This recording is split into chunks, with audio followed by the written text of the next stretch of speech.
Jake swiped right on Eve, a woman who seemed a bit mysterious, but harmless enough. After exchanging a couple of basic pleasantries, he got a strange message from her. 48 hours. Jake was confused but decided to play along, thinking it was some sort of weird icebreaker. He replied, "What do you mean by 48 hours?" No response. But then, 60 minutes later, his phone buzzed again. It was from Eve. He unlocked his phone and stared at the message. 47 hours. He blinked. This was getting weird. Why was she counting down the time? Jake shook it off, thinking it was just a weird attempt at mystery. He tried texting her again, hoping to clarify. "Are you okay? Why are you counting down?" Still no reply. Just the next message. 60 minutes later. 46 hours. At this point, Jake was no longer sure if this was a game or something else entirely.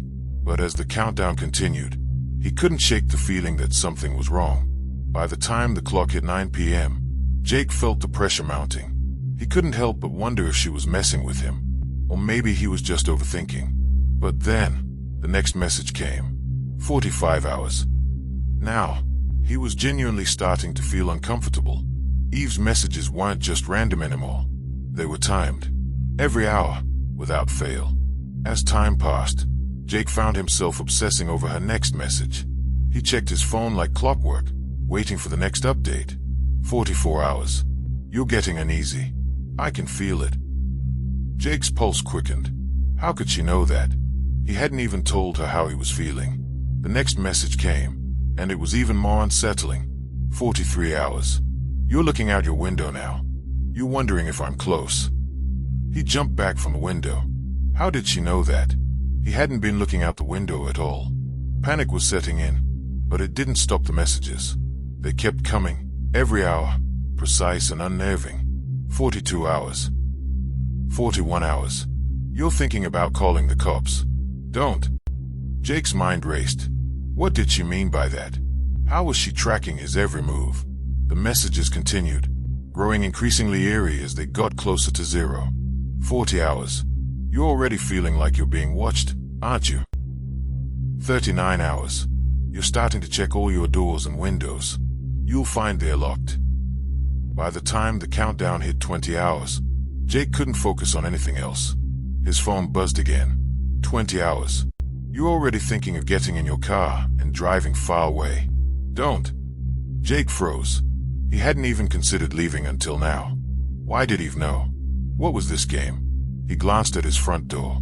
The hairs on the back of his neck stood up. 19 hours. "You're about to step outside. You'll think it's safe. It's not." Jake didn't know what to do. Every message made him feel more trapped. His phone buzzed again. 18 hours. "You're going to feel like you're losing control. That's when I'll be closer." The messages were becoming more specific now, and Jake had the distinct feeling that Eve wasn't just guessing. She knew everything. At 3 a.m., the next message came. 15 hours. "You're still sitting there, wondering if you should leave. You won't." Jake was afraid to move. He couldn't even think straight anymore. Every message felt like a countdown to something terrible. He checked the time. Every hour on the dot, the messages came. Now, with only a few hours left, Jake was spiraling. He'd stopped replying to Eve. But it didn't matter. The messages kept coming, each more unnerving than the last. 5 hours. "You're thinking of calling for help. You won't." 4 hours. "You're feeling the walls close in. I'm closer than you think." 3 hours. "You're standing by the door now. You'll feel a knock. It won't be the cops." Jake's heart was pounding. His door was locked, but the pressure of the countdown was unbearable. He glanced at his phone. 1 hour left. The next message arrived. 1 hour. "I'm outside." Jake's breathing was ragged. He couldn't take it anymore. He ran to the door, checked the peephole. Nothing. No one was there. But he couldn't shake the feeling that she was close. His phone buzzed one last time. 0 hours. "I'm inside now." The door handle rattled. Jake's heart skipped a beat. Someone was out there, just beyond the door. He could hear the soft sound of footsteps on the other side. He took a step back, then another, his mind racing. What now? What did she want from him? The silence was deafening. Then, the door creaked open. Jake gasped as the door opened, only for it to reveal an empty hallway. His breathing slowed. His pulse returned to normal. He rushed outside, his eyes darting around, but there was no one there. No sign of Eve. Suddenly, his phone buzzed one last time. He hesitated, then checked the screen. The message read, "Gotcha. Just kidding, Jake. I'm not outside. But you should probably check the locks anyway." Winky face. Jake let out a nervous laugh, a mix of relief and confusion. Was it all just a prank? But deep down, he couldn't shake the feeling that this wouldn't be the last time Eve decided to play her game. It started like any normal night. Just her, scrolling through Tinder under a warm blanket, half watching some show in the background. She wasn't really looking for anything serious. Just a bit of fun. Some banter. Distraction. Then she saw him. His name was Ryan. Clean smile. Easy eyes. His bio was funny. A little flirty. Recovering caffeine addict. Swipe right if you like hikes, good coffee, and sarcasm. He had just the right mix of photos, one at a trailhead, one at a cozy coffee shop, and one where he was just laughing with friends. Seemed real. Seemed normal. They matched within seconds. She messaged first. He replied almost immediately. The conversation felt natural, almost like they'd talked before. He was charming, a little cheeky, but respectful. After about 20 minutes, he said, "This app's a nightmare. Mind if we move to text?" She hesitated, but only for a second. Then she gave him her number. That's when things started to feel a bit off. The texts came fast. He always had something to say. At first, it was flattering. He remembered the tiniest things she said. Her favorite coffee order, the book she was reading, the name of the dog she mentioned once in passing. Then he started asking questions. "What time do you usually get off work? Do you go to that trail often? The one near Pine Ridge? Where do you usually go on Saturdays?" She asked him why he wanted to know. He just replied with a laughing emoji and said, "I'm just curious. Chill." They made plans to meet that weekend. She got dressed, even did her makeup, which she rarely bothered with anymore. But 15 minutes before the meetup, he texted, "Hey, I'm so sorry. My car just died. Total mess. Can we reschedule?" She was disappointed, but it wasn't a big deal. Things happen. Still, she noticed something. He never offered to video chat, and she never really heard his voice. Just texts. Always texts. And then, she started seeing him. Once, while leaving her office downtown, she spotted someone standing across the street, looking at their phone. He looked up just as she passed by. Same hair. Same jawline. "Ryan." He smiled, gave a small nod, then turned away. That night, he texted, "Didn't know you worked near 5th Street. Cool area." She froze. She never told him that. She tried to shake it off. Maybe he just works nearby, she thought. Maybe it was just a weird coincidence. But the next time it happened, it wasn't so easy to ignore. She was at the grocery store, halfway across town from where she lived or worked. A quiet Tuesday night, nearly empty aisles. As she reached for a carton of almond milk, she saw him again, 2 rows over. Just standing there. No cart, no basket. Just scrolling through his phone like he had nowhere else to be. She didn't say anything, just stared. He looked up, met her eyes, and smiled. Later that night, she got another text. "Healthy choice with the almond milk. Proud of you." No emoji this time, just words. Her stomach twisted. She replied, "Were you at the store tonight?" He answered right away, "Oh yeah, I live close by. Just grabbing a few things." Total coincidence. She wanted to believe him, but then came the trail.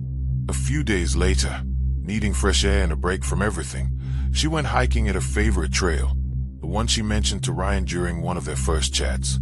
It was quiet, peaceful, no cell service, just trees, wind, and her footsteps on gravel.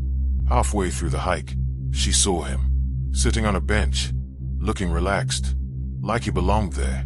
She didn't say anything. She didn't even stop walking. But as she passed, he turned and said, "You've got a good pace." No hello, No fancy seeing you, hey. Just that. When she got home, her phone buzzed. A text from him. That trail clears your head, doesn't it? This time, she didn't reply. That night, her phone started acting strange. The screen lit up by itself. Apps opened without her touching them. Her battery drained even though she hadn't used it much. Then came a text that chilled her to the bone. Hope you enjoyed that latte on 5th Street. You look cute with your hair up. She hadn't told anyone she went there. She hadn't posted anything. Suddenly, she remembered something. A few days after they started texting, Ryan had sent her a link. It looked harmless, just a meme about bad coffee dates. She clicked it, laughed, and forgot about it.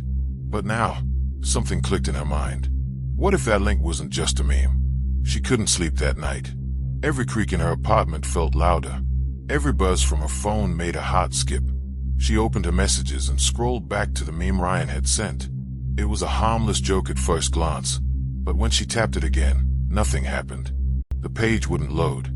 Her phone froze for a second, then went black. When it lit up again, the battery had dropped by 20%. Her fingers trembled as she went to her settings. The storage was way higher than it should be. Strange apps she didn't remember installing. Background processes she couldn't close. One of them had a name that looked like random numbers and letters. She Googled it. It led to a forum post, old and buried, but the message was clear. This is spyware. It tracks location, opens your MIC, even watches through your camera. She dropped her phone like it burned her. Everything made sense now. The photos, the texts, the way he always knew. He hadn't guessed. He had been watching. She smashed the phone into a drawer and grabbed an old one from a cupboard, an emergency backup she hadn't used in years. No smart features, no apps, just calls and texts. The next morning, she went to work like normal, kept her head down, but all day, she felt like someone was behind her, watching, breathing on her neck. That night, she got a knock on her door. She didn't answer. She just looked through the peephole. No one was there. But when she opened the door a crack, a small envelope had been left on the mat. No name, just one photo inside. It was her, sleeping. The angle looked like it came from her bedroom window. She slammed the door shut and locked every bolt. Her backup phone buzzed. Unknown number. Why'd you stop texting me? Then another. You can't hide. I always know where to find you. She couldn't take it anymore. She called the police, filed a report. They listened, but not closely. Told her to stay alert, maybe get a restraining order. That was it. So she took matters into her own hands. Using the backup phone, she created a fake Tinder profile with different photos and a new name. She swiped until she found Ryan again. Same smile, same bio. He hadn't even tried to change it. She matched with him, and like before, he messaged right away. She played along, asked to meet up. He agreed this time, said to come to his place. The address he gave wasn't far. A small apartment tucked behind an old laundromat. Run down, quiet, no cameras. She didn't go alone. Her cousin, big guy, ex-military, went with her. She waited in the car while he knocked. No one answered, but the door was unlocked. What they found inside didn't feel real. The place was dim. Windows covered in blackout curtains. No furniture except for a mattress on the floor.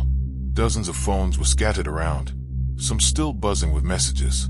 A large corkboard hung above a desk, covered in pinned photos and maps.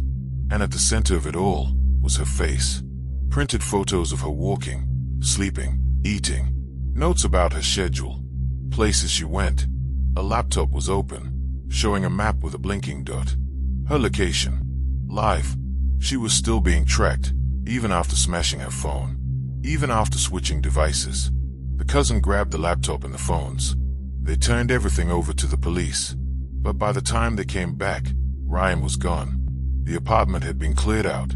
No trace left behind. That night, she got one last message. You think this is over? Then a photo came through. It was her again, sitting in the car outside his building, taken from somewhere nearby. She looked up from the screen, slowly turning her head. But no one was there. She never saw him again after that night. But sometimes, when she's alone, Walking home or sitting at a cafe, she feels it, like eyes are still on her.